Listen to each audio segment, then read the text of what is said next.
एक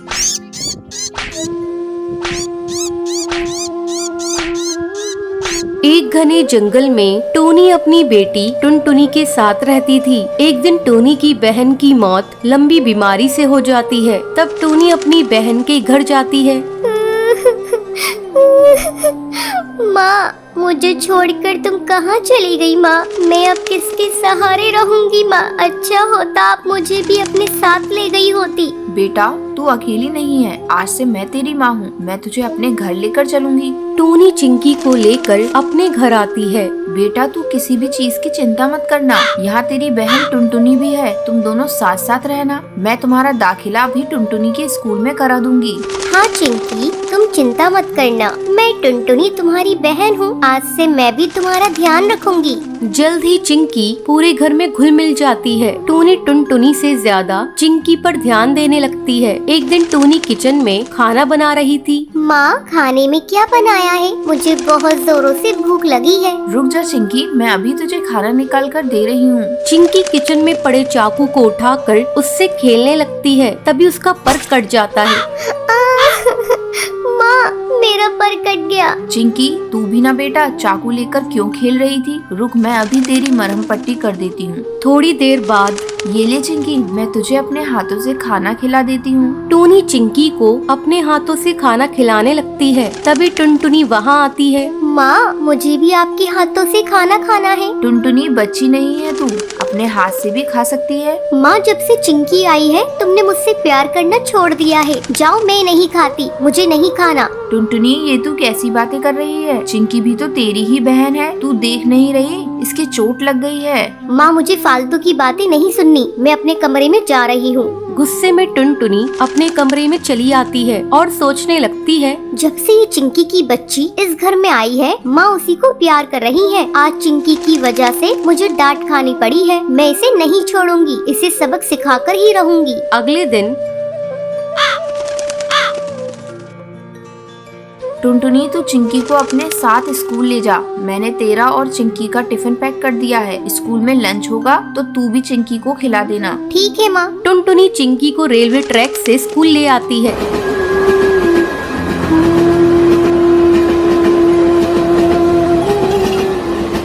दीदी, तुम मुझे कहाँ से स्कूल ले जा रही हो? मुझे डर लग रहा है। चिंकी तो बेकार में डर रही है। मैं तो रोज इसी रास्ते से स्कूल जाती हूँ। तू मेरे पीछे पीछे आ। अचानक टुनटुनी का पैर पटरी में फंस जाता है। दीदी, क्या हुआ? चिंकी, मेरा पैर पटरी में फंस गया है और निकल नहीं रहा है। तभी ट्रेन की आवाज आती है। दीदी, लग रहा है ट्रेन आ रही है, जल्दी करो। चिंकी, मेरा पैर नहीं निकल रहा है। ऐसा लगता है जैसे मैं अब नहीं बचूंगी। मैं तुमसे बदला लेना चाहती थी, लेकिन देखो ना, मैं ही इसमें फंस गई। किसी तरह चिंकी टुनटुनी का पैर पटरी से निकालती है। चिंकी, मेरी बहन, अगर आज तू नहीं होती तो मैं इस दुनिया में नहीं रहती। उस दिन के बाद से टुनटुनी को एहसास हो जाता है और वो अपनी बहन चिंकी चिड़िया के साथ खुशी खुशी रहने लगती है।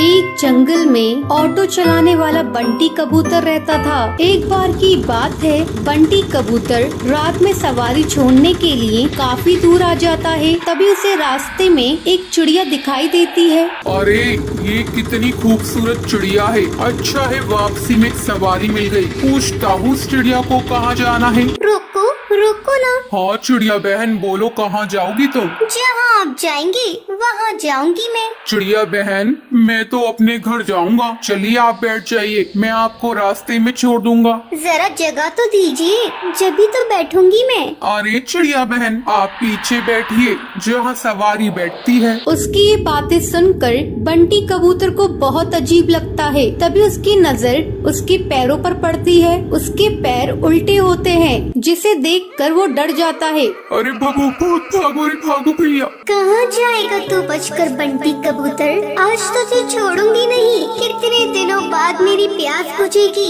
इस रास्ते पर कोई आता भी नहीं था, अब तू आया है मेरा शिकार। तभी टूनी चिड़िया की आत्मा अपने असली रूप में आ जाती है। वो जोर जोर से हंसने लगती है। कभी वो गायब हो जाती, कभी सामने आ जाती। बंटी कबूतर डर के मारे तेजी से अपना ऑटो भगाता है। वो शीशे में देखता है आत्मा उसका पीछा नहीं कर रही है। वो जंगल के ऑटो स्टैंड पर अपना ऑटो रोकता है। वहीं उसका दोस्त कालू कौवा खड़ा होता है। क्या हुआ बंटी कबूतर, तू इतना घबराया हुआ क्यों है? बंटी कबूतर कालू कौवे को सारी बात बताता है। अरे पागल, इतना सुनहरा मौका हाथ से निकाल दिया तूने। उस चिड़िया की आत्मा का एक पंख तोड़ लेता, वो तेरी गुलाम बन जाती। अरे भाई माफ कर मुझे, मेरी जान बच गई, आज वो ही काफी है मेरे लिए। ये कहकर बंटी कबूतर वहाँ से चला जाता है। कालू कौवा अपने मन में सोचता है, ये तो डरपोक पागल है, इतना सुनहरा मौका गवा दिया। ये पूरे जंगल पे राज करता। चलो कोई नहीं, कल रात में उस जगह जाऊंगा और उस भूतिया चिड़िया का पंख तोड़कर ले आऊंगा। अगले दिन कालू कौवा अपना ऑटो लेकर उसी जंगल के रास्ते पर जाता है। वहाँ पर एक चिड़िया खड़ी होती है। रोको रोको ना, ऑटो रोको, मुझे जाना है। अरे भाई, लगता है ये वही चिड़िया की आत्मा है, इसका पंख तोड़ लूंगा। ये कहकर कालू कौवा अपना ऑटो उसके सामने रोकता है और उसके पंख तोड़ने लगता है।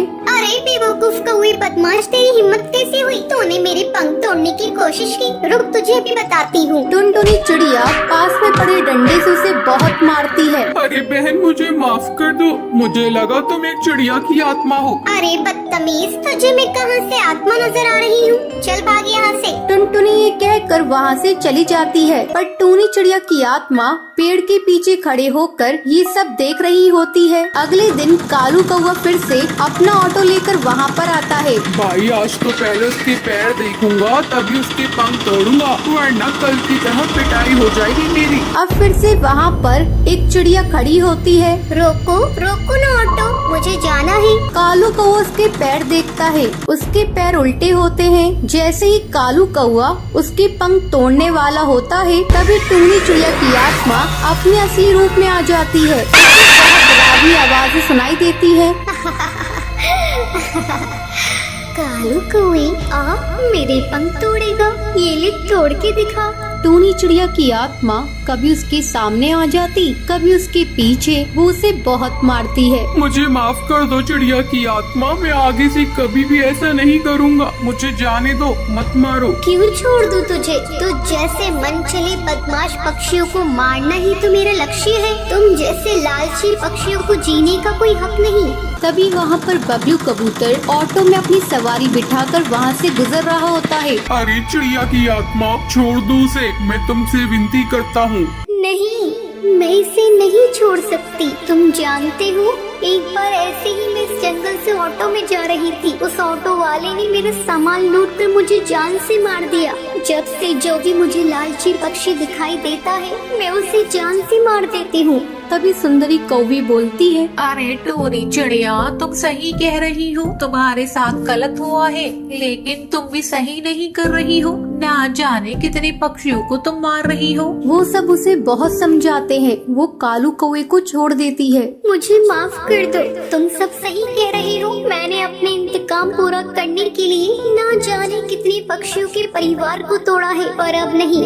इस दुनिया में तुम जैसे नेक दिल पक्षी भी होते हैं। ये कहकर वो वहाँ से चली जाती है। टुनटुनी का पति बंटी एक कुली था। वो नदी पार से आने वाले पक्षियों के सामान को इधर से उधर करता था। एक दिन जब बंटी काम पर जा रहा था, तब टुनटुनी उससे कहती है, अजी, अपनी सेहत का भी ध्यान रखा करो। सभी किसी न किसी दिन छुट्टी लेते हैं, लेकिन तुम तो रविवार को भी काम करते हो।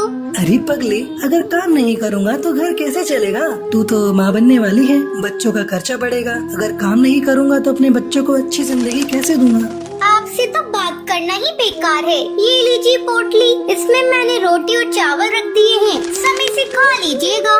नहीं टुनटुनी, आज मेरी तबीयत कुछ सही नहीं लग रही है। कुछ भी खाने का मन नहीं कर रहा है। काम से आऊँगा तो खा लूँगा। बंटी बिना खाना लिए काम पर चला जाता है। टुनटुनी को क्या पता था कि बंटी से उसकी ये मुलाकात आखिरी थी। उधर बंटी बेहोश होकर बहती नदी में गिर जाता है और वहीं डूबकर मर जाता है। टुनटुनी भागी भागी अस्पताल जाती है।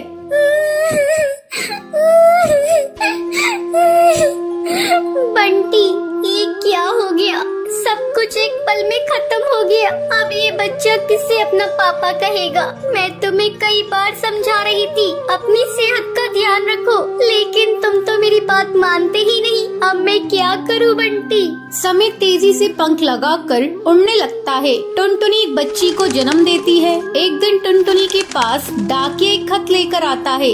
अरे, ये खत तो कड़कनाथ सेठ की कंपनी की तरफ से आया है और मुझे बंटी की जगह कुली की नौकरी दी गई है। मुझे अपनी बच्ची के लिए नौकरी करनी ही होगी, तभी मैं उसे एक अच्छे स्कूल में पढ़ा पाऊंगी और उसे बेहतर भविष्य दे सकूंगी। अगले दिन से ही टुनटुनी कुली बनकर पक्षियों का बोझ उठाती थी। जब भी नदी के उस पार से कोई पक्षी आता था, टुनटुनी तेजी से उन पक्षियों के पास पहुंच जाती थी। बहन जी, क्या मैं आपका बोझ उठा लूं? अरे तुम तो एक चिड़िया हो, क्या तुम इतने बोझ को उठा सकती हो? हाँ हाँ बहन जी, मैं सारे बोझ को उठा लूंगी। बहन जी, मैंने अपनी जिंदगी में इतना बोझ उठा लिए है, ये बोझ तो उसके आगे कुछ नहीं है। क्यों, क्या हुआ? और तुम ये तुम्हारी बेटी को साथ में लेकर क्यों घूम रही हो? तुम्हारे पति कहाँ हैं? वो नहीं कमाते हैं क्या? क्या करिएगा बहन जी, मेरी दुख भरी कहानी सुनकर रोज इस नदी किनारे पे कई पक्षी आते हैं और मेरी दुख भरी कहानी सुनते हैं, लेकिन कोई मेरी मदद नहीं करता।